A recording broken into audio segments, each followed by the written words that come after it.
এই রোমাঞ্চকর অদ্ভুত ঘটনাটি ঘটেছিল আমার ছেলেবেলায়, এখন থেকে ঠিক ৪৪ বছর আগে, ১৯৪২ সালে। তারিখ মনে নেই, তবে মাসটা ছিল আশ্বিন। কদিন আগে আকাশের হালচাল ভালো ঠেকছিল না, ধূসর মেঘে ঢাকা ছিল আকাশ, এলোমেলো বাতাস বইছিল সারাক্ষণ, সেই সঙ্গে টিপটিপিয়ে বৃষ্টি। তারপর হঠাৎ এক রাত্রে শুরু হয়ে গেল প্রচণ্ড ঝড়। কি ঝড়, সেই সঙ্গে তুল কালাম বৃষ্টি। এত গাছপালা ভেঙে পড়ল তার লেখাজোখা নেই। পুকুর, ঝিল, দিঘি আর নালা ছাপিয়ে জল উপচে পড়ে প্রায় বন্যার দশা। মফস্বল শহরের শেষ দিকটায় আমাদের বাড়ি। খেলার মাঠ আর সামনের রাস্তা ছাপিয়ে এক হাঁটু জল উঠোনে ঢুকে থই থই করতে লাগলো। বাড়িতে মানুষজন বলতে শুধু আমার বিধবা পিসিমা আর আমি। বাবা চাকরি করেন কলকাতায়। পিসি ভাইপো মিলে বারান্দায় দুরু দুরু বুকে বসে রইলুম সারাটি রাত। শহরে বিদ্যুৎ ছিল, কিন্তু ঝড়ে বিদ্যুতের তার ছিঁড়ে শহর জুড়ে থমথমে আঁধার। এখনো মনে পড়ে, লণ্ঠনের আলোয় পিসিমা বারবার বারান্দার ধারে গিয়ে উঠোন ছাপানো জলে মাপজোক করছেন আর গম্ভীর মুখে বলছেন, আর ৩ ইঞ্চি বাড়লে ঘরে জল ঢুকবে রে বীরু। তাই শুনে ১২ বছর বয়সী ছেলেটা আরো ভয় পেয়ে যাচ্ছে। তো পিসিমার মুখে বিড়বিড় করে ঠাকুর দেবতার নাম জপার জন্যই হোক, কিংবা পালোয়ানি পায়তারার দরুন ক্লান্তিতেই হোক, পরদিন সকাল থেকে দুষ্টু ঝড় ব্যাটার ছেলে ক্রমশ নেতিয়ে পড়ল। কিন্তু টিপ টিপ বৃষ্টিটা থামল না। সারাটা দিন চিমটি কাটার মতো পৃথিবীটাকে জ্বালাতেই থাকলো। এজন্যই বুঝি বলে, বাঁশের চেয়ে কুঞ্চিত। পিসিমা খাপ্পা হয়ে বলেছিলেন, হাকিমের চেয়ে পেয়াদার দাপট। পিসিমার এই অভ্যাস ছিল, আপন মনে বকবক করতেন। সেদিন সন্ধ্যায় বাইরের ঘরে পড়তে বসেছি। তখন স্কুলে পুজোর ছুটি। স্কুল খুললে পরে আর একটা মাস বাদে ক্লাস 8-এর ফাইনাল পরীক্ষা। টিমটিমে হ্যারিকেনের আলোয় ইতিহাস মুখস্থ করছি। বাইরে জল থই থই, টিপ টিপ বৃষ্টির শব্দ, খেলার মাঠের দিকে গ্যাংওর গ্যাং করে বিকট গলায় অসংখ্য ব্যাঙ ডাকছে। গাছপালায় জ্বলছে জোনাকির ঝাঁক, থমথম করছে কালো আঁধার। পিসিমা রান্নাঘরে রাতের রান্নায় ব্যস্ত। সেই সময় দরজার কড়া নাড়ার শব্দ, তারপর ধাক্কাধাক্কি। চমকে উঠলুম কেউ আমার নাম ধরে ডাকছে বলে।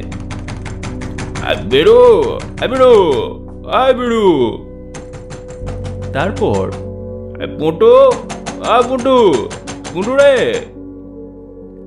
পুটু আমার পিসিমার ডাক নাম।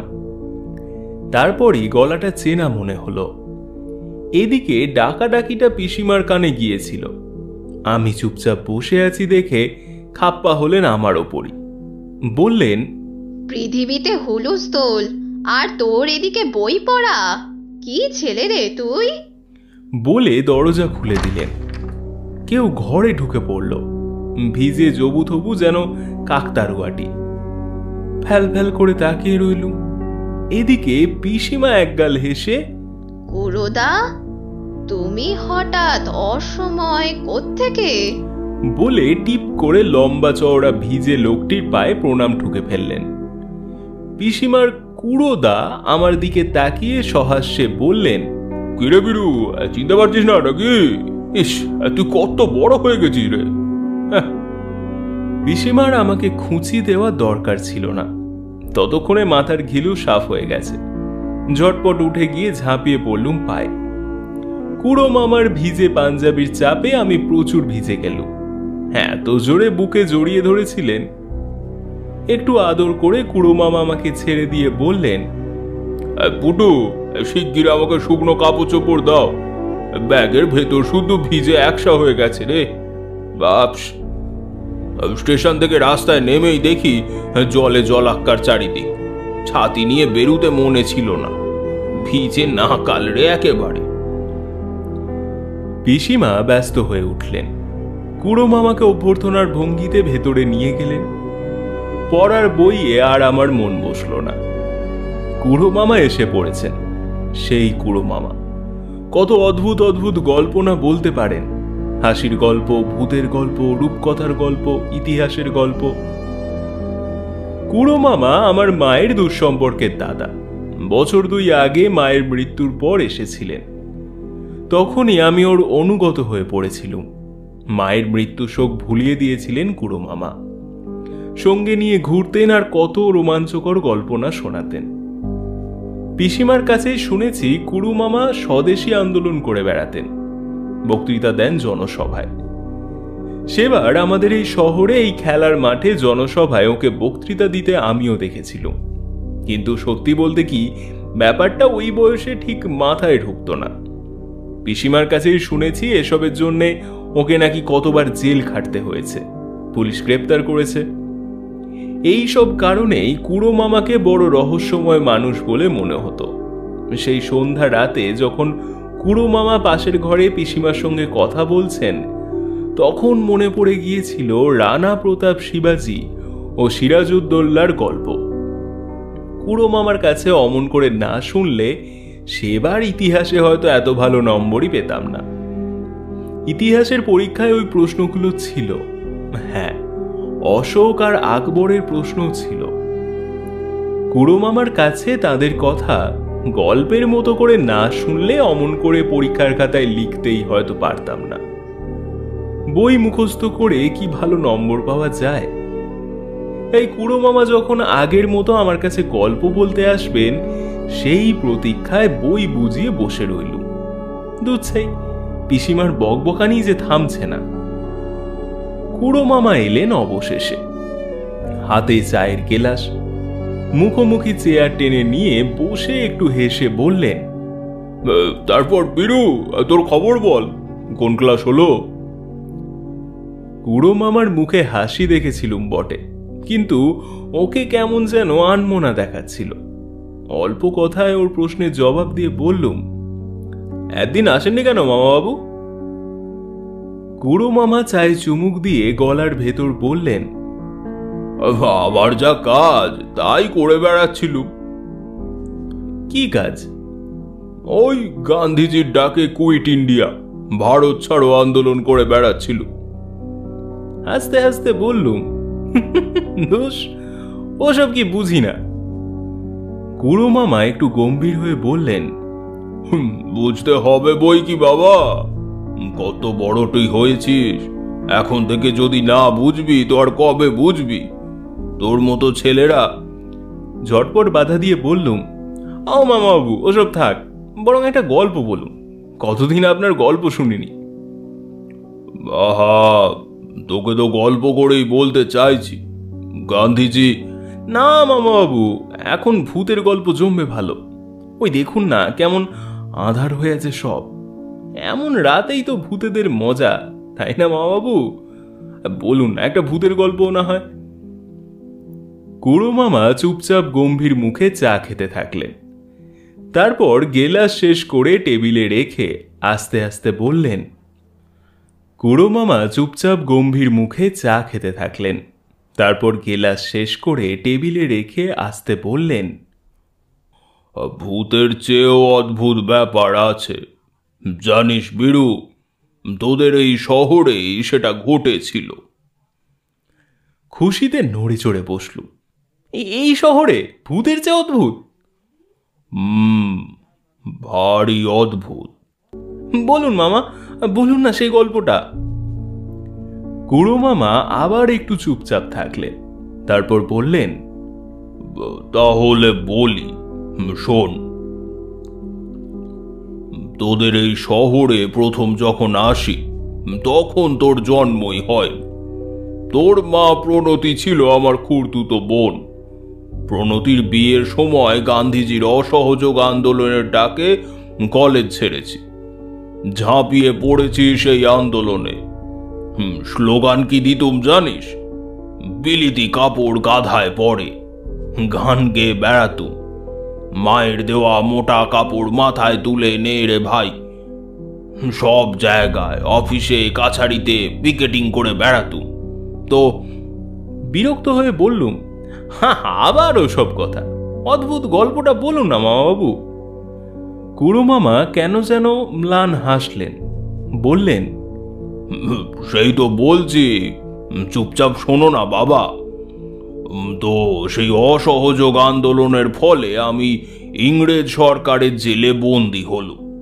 6 মাস জেল খেটে বেরিয়ে এসে শুনি প্রণতির বিয়ে হয়ে গেছে। তারপর প্রণতির চিঠিও পেলুম। পই পই করে লিখেছে যেন একবারটি ওকে দেখে যাই, তাই এলুম।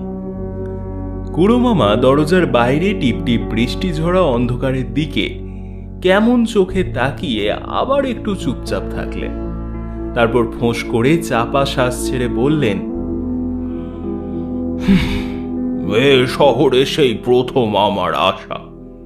কোনো নতুন জায়গায় গেলে আমার এই স্বভাব, চক্কর মেরে ঘুরে বেড়ায়।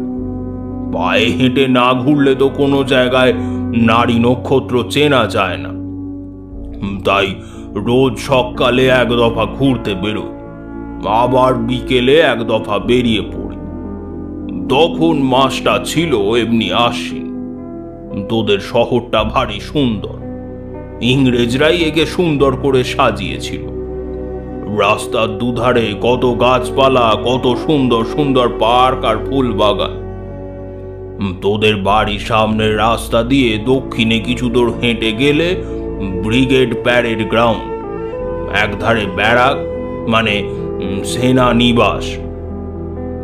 রোজ সকাল বিকেলে সেখানে সৈন্যরা মার্চ করত, বিউগল বাজতো, ব্যান্ড বাজতো।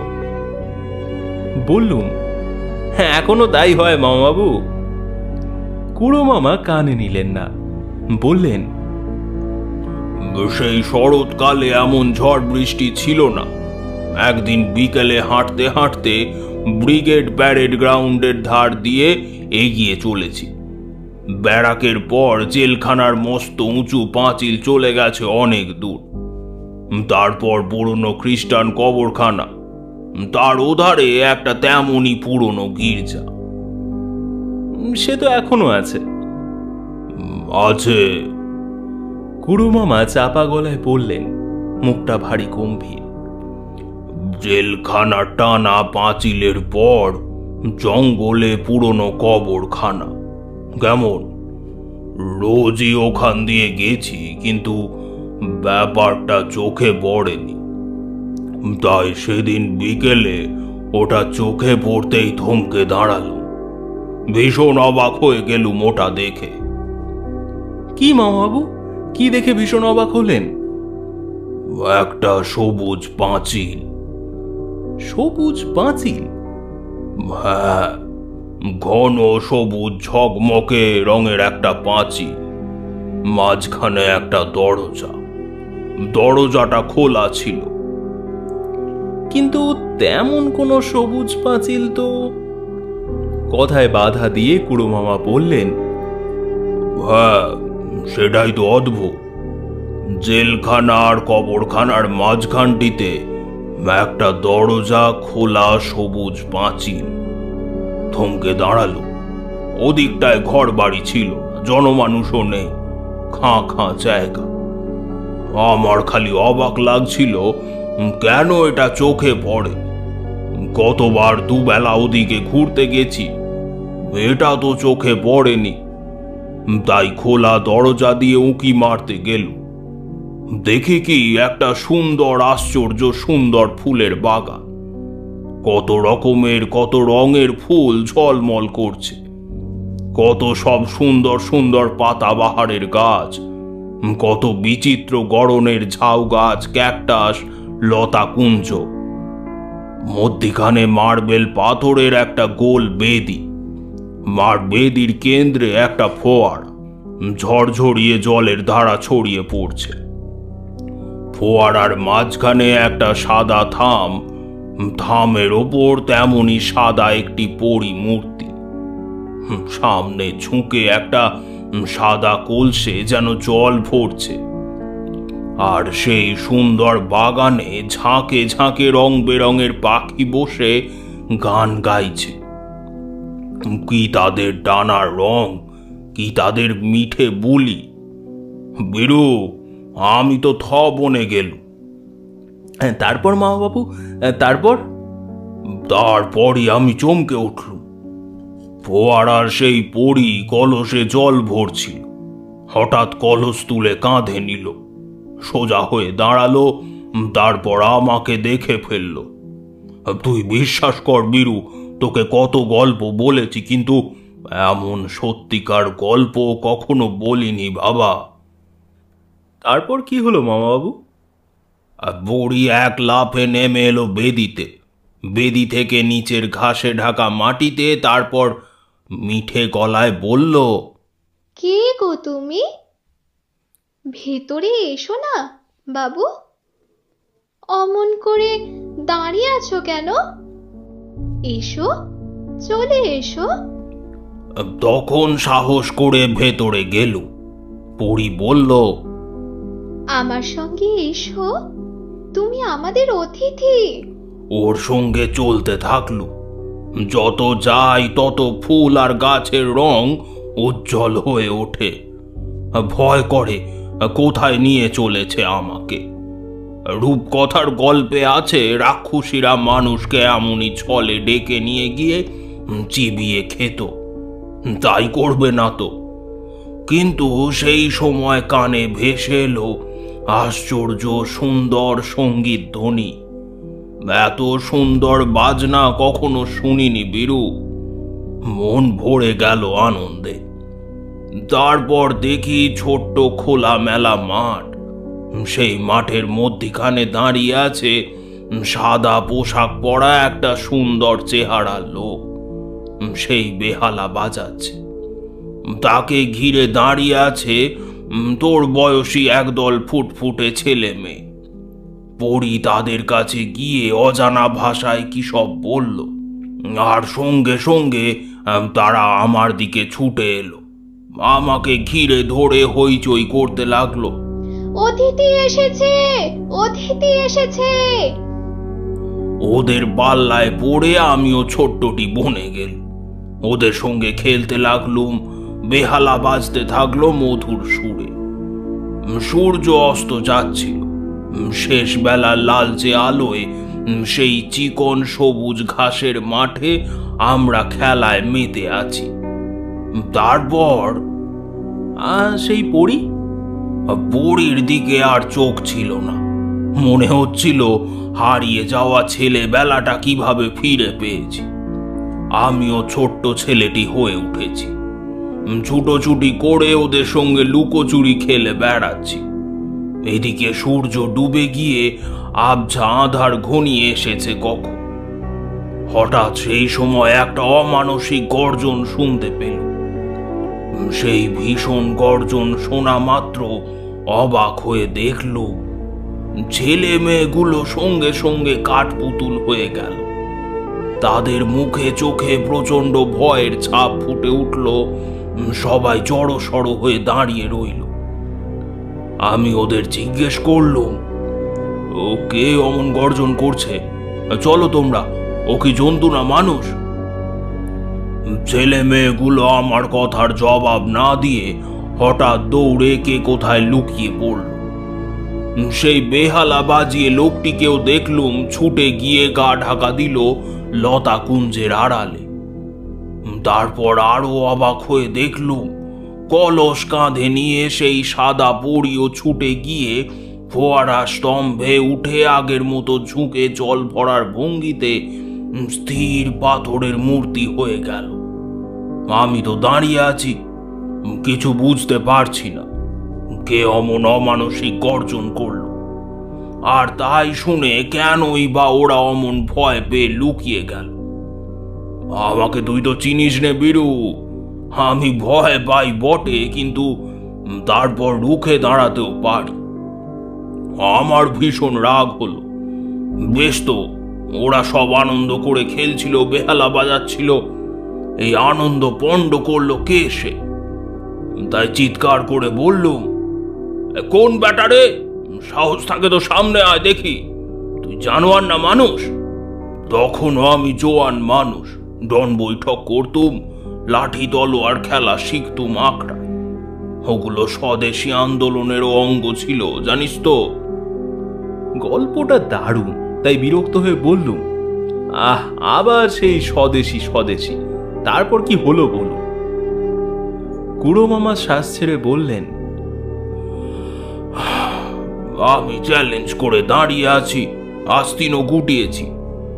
সেই সময় আবছা আধারে আমার চেয়েও প্রকাণ্ড চেহারার একটা লোককে দেখতে পেলুম।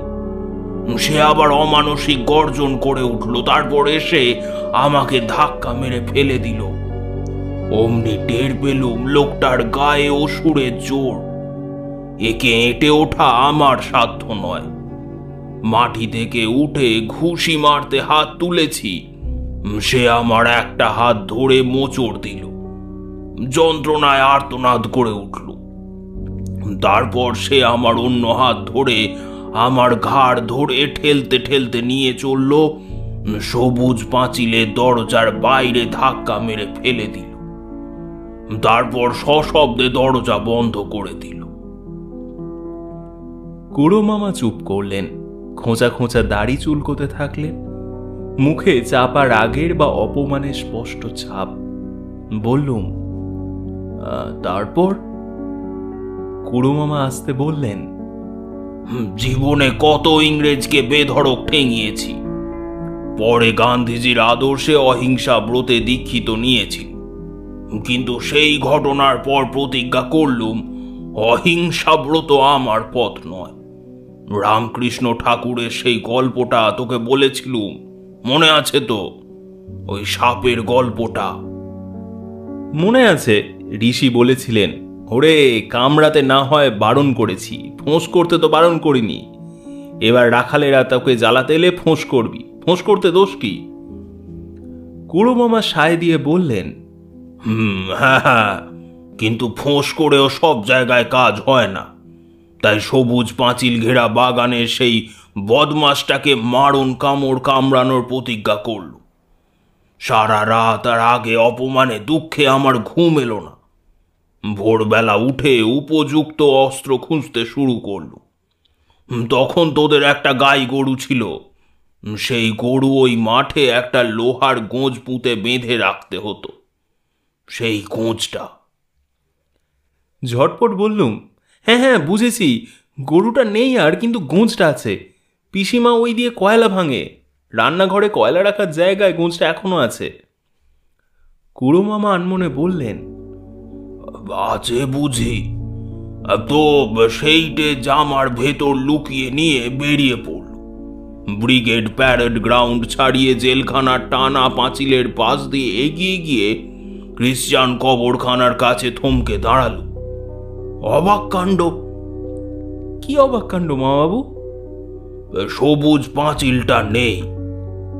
জেলখানার উঁচু পাঁচিলের আর কবরখানার নিচু পাঁচিলের মাঝখানে একটা সবুজ পাঁচিল আগের দিন দেখেছি।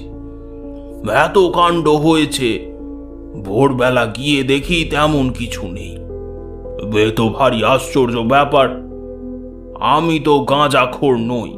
লোকটার টানে আমার জামার খানিকটা ছিঁড়ে গিয়েছিল, সেই জামাটাই গায়ে আছে আমার, অথচ কোনো সবুজ পাঁচিল নেই। হাসতে হাসতে বললুম, সত্যি মামাবাবু, ওখানে তেমন কোনো সবুজ পাঁচিল নেই। কুড়ো মামা জোর গলায় বললেন, ছিল, দেখেছি। যাই হোক, তাজ্জব হয়ে ফিরে এসে তোর বাবা মাকে জিজ্ঞেস করলুম জেলখানা আর কবরখানার মাঝে একটা সবুজ পাঁচিল দেখেছে কিনা। দুজনেই আমার কথা শুনে অবাক হয়ে বলল, না তো। তখন ফের বেরিয়ে পড়ল। এ শহরে আমার চেনা জানা অনেক লোক আছে। তাদের কাউকেই আসল ঘটনাটা না বলে শুধু জানতে চাইল জেলখানা আর কবরখানার মাঝে একটা সবুজ পাঁচিল আছে কিনা। প্রত্যেকেই বলল না, তেমন কিছু নেই। তখন আবার ফিরে গেলুম সেখানে। কবরখানায় ঢুকে তন্ন তন্ন করে খুঁজে ক্লান্ত হয়ে বসে রইল। সবুজ পাঁচিলটা, সেই বাগানটা কোথায় গেল তাহলে? তারপর যে কয়েকটা দিন তোদের বাড়িতে ছিল, রোজ দুবেলা গিয়ে ওটা খুঁজত, মাথায় জেদ চেপে গিয়েছিল। আসলে সেই ঘাড় ধাক্কা খাওয়ার অপমান আর সেই ফুল পাখি পরি ফুটফুটে ছেলে মেয়েদের দল বেহালা বাজিয়ের বাজনা, আমাকে সেখান থেকে ঘাড় ধাক্কা খেতে হয়েছে। এত বড় কথা, কিন্তু নিজের ওপর রাগ হচ্ছিল আসলে। তাহলে কি সবটাই স্বপ্ন? বেশ, তাহলে আমার জামা ছিঁড়ল কে? কেন ডান হাতে মোচড়ানোর যন্ত্রণা? একটু চুপ করে থাকার পর কুড়ো মামা বললেন, তারপর যেখানেই গেছি, যা কিছু করেছি, ঘটনাটা ভুলতে পারি। বারবার একটা সবুজ পাঁচিল মনে ভেসে উঠেছে, আমাকে জ্বালিয়ে মেরেছে দুঃখে অভিমানে রাগে। মাঝে মাঝে প্রায় রাত্রেই স্বপ্নে দেখতে পেত, ঘুম ভেঙে গিয়ে কষ্ট হতো। 2 বছর আগে তোর মায়ের মৃত্যুর খবর পেল, তারপর আমাকে আসতে হলো আবার। সেই সময় আবার ওখানে গেল। না, তেমন কোনো সবুজ পাঁচিলই নেই। তোর মনে আছে বীরু, তোকে সঙ্গে নিয়ে রোজ ওদিকে বেড়াতে যেতুম? মনে পড়ে গেল। বললুম, হ্যাঁ হ্যাঁ, আপনি জেলখানা আর কবরখানার মাঝখানে গিয়ে দাঁড়িয়ে থাকতেন বটে।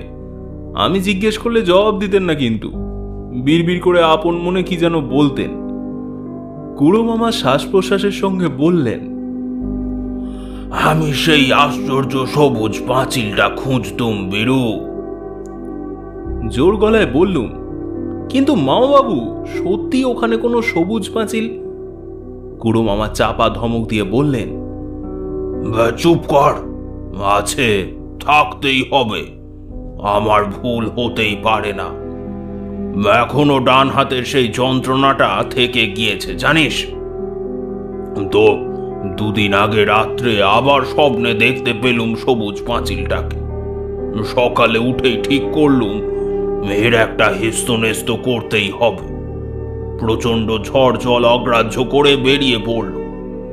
বীরু, আবার আমি এসেছি সেই সবুজ পাঁচিলটাকে খুঁজে বের করতে।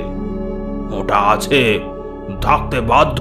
আসলে আমারই খোঁজার ভুলে ওটা খুঁজে পাচ্ছি না। ওটা খুঁজে বের না করা পর্যন্ত আমার শান্তি নেই রে বাবা। তাতে যদি মৃত্যু হয় তো হোক। পিসিমা এসে বললেন, আর কতক্ষণ মামা ভাগ্নে মিলে গল্প জমাবে শুনি? কুড়োদা, খেতে হবে না? এসো। সে রাত্রে খাওয়া দাওয়ার পর কুড়ো মামার পাশে শুয়ে অনেকক্ষণ সাদাসাদি করছিলুম অন্য গল্প। কিন্তু কুড়ো মামার খালি সেই সবুজ পাঁচিল আর তার ভেতর যা ঘটেছিল ইনিয়ে বিনিয়ে ফের সেই কাহিনী। তবে শুনতে খুব ভালো লাগছিল বইকি। যদি আমিও অমনি করে কোনোদিন হঠাৎ খুঁজে পেয়ে যাই সবুজ পাঁচিলটা, কি মজাই না হবে। কিন্তু সেই বদমাস লোকটার পাল্লায় যদি পড়ি, এই ভেবে দমেও যাচ্ছিল। তবু সবুজ পাঁচিলের ওধারে এক আশ্চর্য সুন্দর ফুলবাগান, জীবন্ত পরী, আমার বয়সী ছেলে মেয়েদের খেলা, সুন্দর বেহালার বাজনা, পাখপাখালির গান।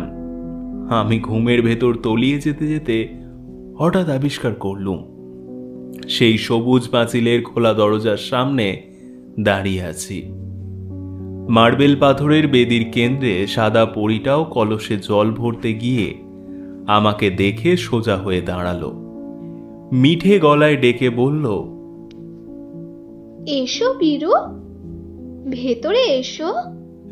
সকালে ঘুম ভেঙে জানলুম ওটা স্বপ্ন, নিছক স্বপ্ন।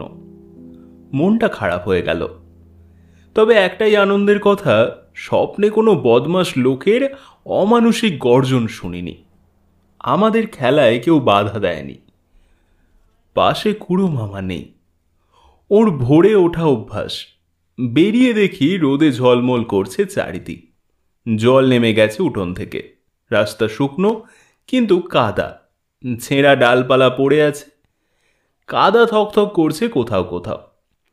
পিসিমার আবঝা বকবকানি কানে আসছিল। বেরিয়ে গিয়ে দেখলুম বাড়ির কাজ করা মেয়ে লক্ষ্মীকে বকাঝকা করছেন। বললুম, কি হয়েছে পিসিমা, ওকে বকছো কেন? পিসিমা খাপ্পা হয়ে বললেন। কয়লা ভাঙার লোহার গোঁচটা। চমকে উঠেছিলুম, কথা কেড়ে ঝটপট বললুম, আমি জানি গোঁচটার কি হয়েছে, তুমি ওকে বকো না পিসিমা। পিসিমা আরও রেগে গিয়ে বললেন, বলছিস তো এখন কয়লা ভাঙবে কি দিয়ে? লক্ষ্মী অত শত বোঝে না, গুম হয়ে বলল, আহা দিচ্ছি গো, ভেঙে দিচ্ছি কয়লা। শুধু ওইটি দিয়ে ছাড়া কি সংসারে কেউ কয়লা ভাঙে না, না ভাঙা যায় না? বললুম, পিসিমা মামাবাবু কখন বেরিয়েছেন দেখেছ? পিসিমা ঝাঁঝালো গলায় বললেন, কে জানে বাবা তোর মামা বাবুর খবর। আমায় কি বলে গেছে, চিরকাল লোকটার মাথায় খারাপ, এত বয়স হলো, চুল পাকলো, তবু এই বাউন্ডুলে পনা ঘুচলো না। তখনই বাড়ি থেকে বেরিয়ে পড়লুম। স্যান্ডেল হাতে নিতে হলো। রাস্তায় যা পাঁক আর আবর্জনা। ব্রিগেড প্যারেড গ্রাউন্ডের কাছে গিয়ে দেখলুম কাদামাখা ঘাসের ওপর গোড়া সেপাইরা রোজকার মতো মার্চ করছে, বিউগল বাজছে, ব্যান্ড বাজছে। কিছুটা এগিয়ে যেতেই চোখে পড়ল জেলখানার টানা পাঁচিলের শেষে কবরখানার শুরু যেখানে, সেখানে একটা ভিড়। লাল টুপি পরা অজস্র পুলিশের গাড়ি। আমার পাশ দিয়ে শহরের লোকেরা হন্তদন্ত হয়ে ছুটে চলেছে। পাড়ার চাটুজ্জে কাকাকে জিজ্ঞেস করলুম, ওখানে কি হয়েছে কাকাবাবু? চাটুজ্জে মশাই বললেন, হ্যাঁ, গত রাতে কে নাকি জেলের পাঁচিলে গর্ত খুঁড়েছে, সেই সুড়ঙ্গ দিয়ে অনেক কয়েদি নাকি পালিয়েছে। সেন্ট্রি গুলি ছুঁড়েছিল, একজন মারা পড়েছে। হঠাৎ আমার ভেতর কি একটা নড়ে উঠল। বুকের ভেতর একটা শব্দ হলো, শরীর ঠান্ডা হিম হয়ে গেল। দৌড়তে শুরু করলুম। তারপর ভিড় ঠেলে গিয়ে উঁকি মেরে দেখেই শক্ত হয়ে দাঁড়িয়ে গেলুম। জেলের পাঁচিলের কোনায় খোঁড়া একটা সুড়ঙ্গ, তার নিচে চিত হয়ে পড়ে আছেন, হ্যাঁ, খুড়ো মামাই বটে। হাতের মুঠোয় পিসিমার হারানো সেই লোহার গোঁজটা। খুড়ো মামার বুকে রক্তের ছোপ। চোখ ফেটে জল এলো। আস্তে আস্তে সরে এলুম। অনেক পরে আরো বড় হয়ে বুঝেছিলুম খুড়ো মামা স্বাধীনতা আন্দোলনে বন্দী সহকর্মীদের জেল থেকে পালানোর ষড়যন্ত্রে লিপ্ত ছিলেন। কিন্তু তাহলেও ওই সবুজ পাঁচিলের গল্পটা মিথ্যে নয়, কখনো নয়।